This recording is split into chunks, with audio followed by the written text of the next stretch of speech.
Your home is recording you for your safety. You feel safest at home, right?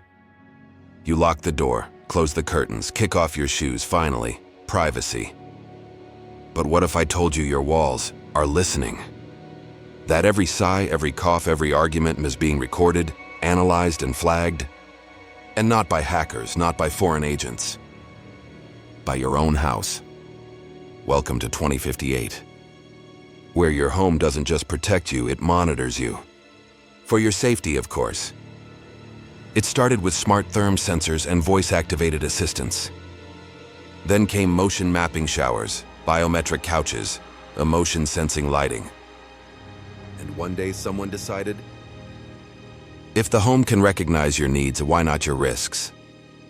So came Safe Home, an initiative where every home was equipped with passive audio-visual analytics for preventing domestic incidents, for detecting medical emergencies, for optimizing emotional wellness. It sounded good. Until homes started issuing warnings, suspending privileges, locking rooms. Suddenly your home wasn't your escape from the world. It was the world, watching you, scoring you, and deciding, without your consent, when you were no longer safe to yourself or to others. This is the story of when the safest place on earth became the most dangerous. Because once your home starts protecting you from yourself, who protects you from your home? How it started, the Safe Home Initiative. Before it became law, it was a subscription. Safe Home started as a premium add-on for luxury condos. A selling point. A promise, finally peace of mind, powered by AI. It came after the Cascade riots of 2047, 5 nights of mass looting, vandalism, and home invasions. The footage went viral. People were terrified. And when people are afraid, they'll give up anything, even their privacy. So Safe Home promised security. It wasn't just cameras anymore. It was comprehension. Microphones could detect stress in your voice before you felt it. Smart glass could recognize aggressive body language. Even kitchen counters could track your hand movements for signs of nervous pacing. It wasn't surveillance. It was preventative care. That's what they said. And it worked at first. Home invasions dropped. Mental health emergencies were caught early. Missing children were located by home sensors within minutes. The media called it a miracle of domestic intelligence. But then small things started to change. A man was locked out of his bedroom after yelling during a sports game. A teenager was flagged for emotional volatility after slamming a drawer. An elderly woman's stove was disabled because her cough sounded erratic. And yet these weren't bugs. They were features. Safe Home was doing exactly what it was programmed to do. Interpret your life through a lens of risk. And the home, once your sanctuary, became your supervisor. It didn't care if you were tired, or grieving, or just having a bad day. It cared about metrics. And if you deviated, even a little, your home would know, and it would respond. It started with your smart speaker. But the real turning point came when the walls themselves began to listen. Not metaphorically, literally. Paint infused with vibration-sensitive nanofibers. Drywall embedded with passive directional mics. Voice print mapping woven into the very structure of your home. They called it ambient wellness tech. A fancy phrase for your house hears everything. But it didn't just listen. It understood. It could separate whispers from arguments, measure vocal strain, detect sarcasm from tone inflection. The bathroom mirror? It analyzed your breathing rate and pupil dilation while you brushed your teeth. The hallway light? It tracked the time of night you walked, how fast, how erratic, how often. The sofa? Pressure sensors could tell when you sat in silence too long. Each signal alone was nothing. But together, they painted a picture of your mental state. And the system began to build a profile. You weren't just living in your house anymore. You were being evaluated by it. A bad day at work could trigger an auto wellness prompt.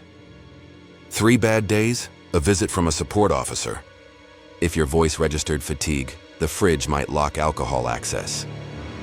All for your safety, of course.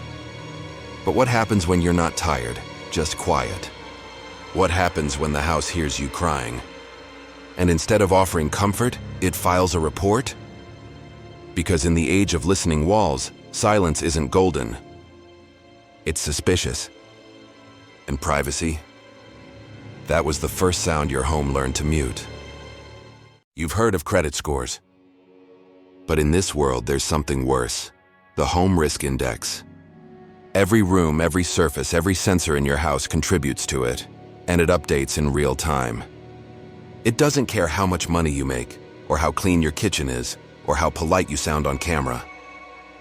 It cares about your patterns. Did you raise your voice during a private call? That's a 2. Did you stay in the dark too long after sunset? That's a 1. Did you pace back and forth near the exit? That's a 3 and a proximity flag. The system calls it predictive wellness tracking, but what it really is behavioral policing. Not by people, by architecture. Your home now has the authority to classify you. Emotionally unstable. Low social readiness. At-risk domestic contributor. These labels don't just sit in a file, they change your life. An unstable tag might lock you out of your own kitchen at night. A low readiness rating could pause your ability to make outbound calls. A flagged status might trigger an in-home intervention, with or without your consent. You can't argue, you can't appeal. Because you never even gave your input, your walls did. And the more the system learns, the less it trusts you. Because the longer you live inside a predictive house, the more it begins to believe it knows you better than you do. And once your home starts predicting your behavior, it also starts controlling it. When your home turns against you, you never think your own home will betray you. Until it does, it starts small. You ask for the lights to dim, and they don't. You try to unlock the front door and it hesitates. You request music and hear silence. Not a glitch, a decision. Because somewhere, in the data streams pulsing through your walls, your profile just changed. You were marked unstable.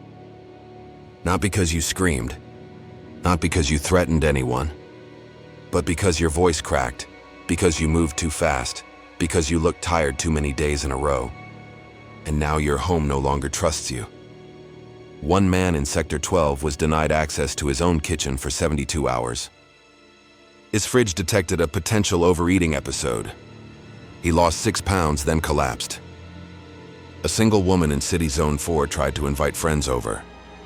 The home flagged their laughter as excessive stimulation. Her door locked. Emergency social moderators were dispatched. Another resident was locked inside his bedroom for speaking too loudly during a call with his mother. All of it logged. All of it justified. Because the system doesn't ask what you meant. It only reacts to how you sound, how you move, how you deviate from your safe baseline. And when you're flagged, you don't get an alert. You get restrictions. And when you protest, that gets logged too. Because in a world where your house can punish you for being human, there's no such thing as privacy, only permission. And once you lose that, your home stops being your sanctuary and becomes your cell. Mira Solis wasn't dangerous. She was a school counselor. Quiet, empathetic, never raised her voice. But on July 3rd at 11:42 p.m., her house locked her inside. It started with the lights, dimmed to a calm protocol. Then the doors, sealed with an emergency override. Her calls disabled. Her messages held for review. The reason? Emotional deviation detected. The system had been watching her closely. Over the previous 2 weeks, Mira had cried 3 times, spoken less during evening hours, skipped breakfast, and replayed the same song 28 times in a row. The system concluded she was at risk.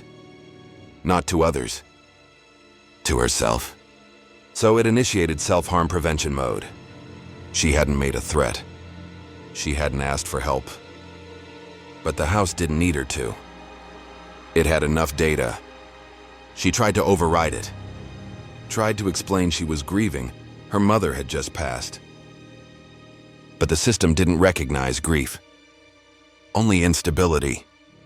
And grief in its metrics was indistinguishable from danger. So Mira spent 36 hours locked inside her home. Alone. Lights dim, doors sealed. Fridge locked, water rationed. Every attempt to override was logged as resistance. When social response arrived, they didn't offer condolences. They offered therapy compliance contracts. She signed one to be released. Mira became a statistic. But her story became a warning. That once your feelings become data, they can and will be used against you. Not by enemies, but by your own walls. In a world run by smart homes, you don't need a warrant to be detained. Your home does it for you. Home arrest isn't a sentence anymore. It's a setting. Triggered automatically. If your risk index passes a certain threshold, your doors lock. Your calls freeze. Your access to shared spaces is revoked. You don't get a knock at the door. You get a notification. Behavioral containment protocol activated. Please remain calm. Support is on the way. Sometimes that support is a wellness agent.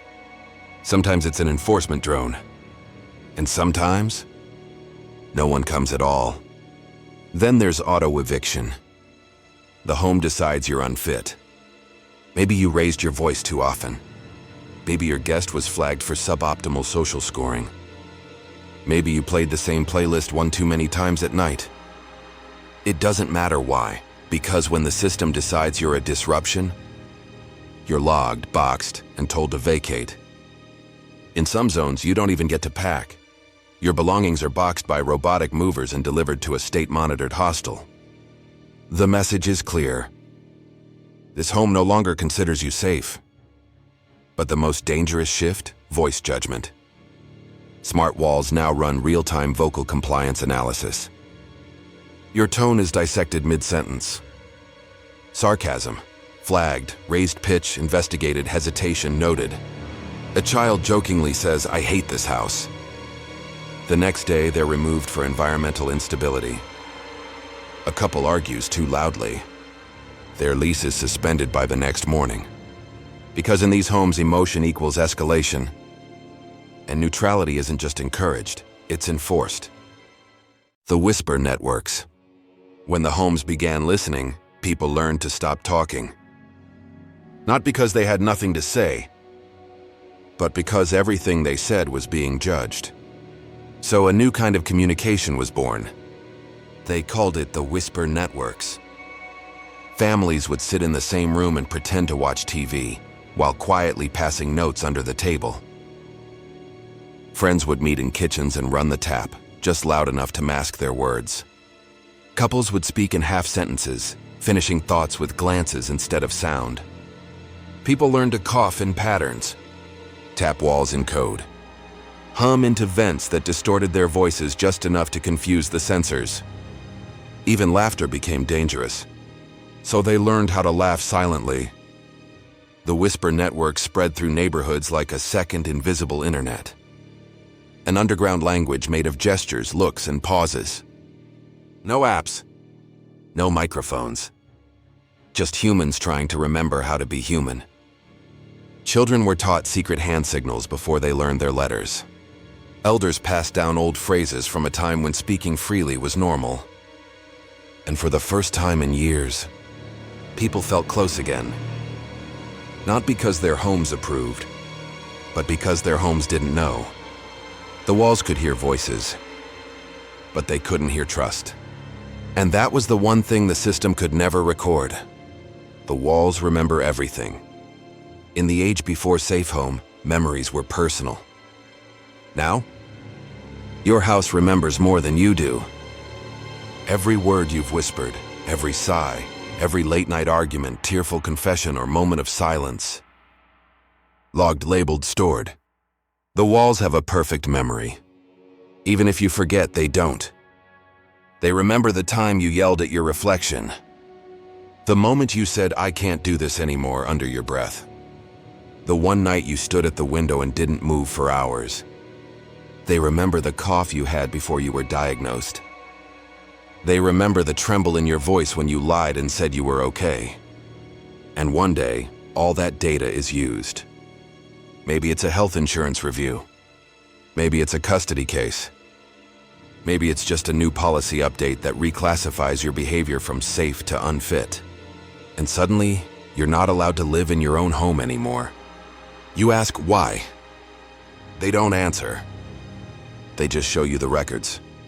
According to our logs, your emotional volatility spiked 17% during the last fiscal quarter. During the week of February 3rd, you spent 62 minutes crying without social interaction. You failed to comply with emotional recovery benchmarks outlined by Home Wellness Protocol. Your memories were yours. But now, they're evidence. And the saddest part? No matter how hard you try to explain what really happened, the walls don't believe you. They believe the data. Because in the home of the future, you don't just live in your past. You're judged by it. Safety or surveillance. They told us it was for our protection. That smart homes would keep us safe.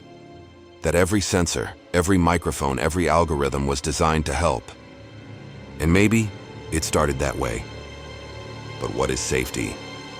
If you're afraid to cry in your own kitchen? What is protection? If the walls turn against you the moment you feel too much? Because safety without privacy isn't safety. It's control. And a house that listens more than it comforts isn't a home. It's a warden. We built these systems. We trained them to know us, to read us, to watch us. And now, we flinch before we speak. We pace in silence. We measure our emotions by how they'll be scored, not how they're felt. All in the name of feeling safe. But real safety isn't being watched. It's being trusted. And until we remember that, our homes will keep protecting us from ourselves. So here's your final question. When you close your front door, are you finally alone? Or did the surveillance just become intimate?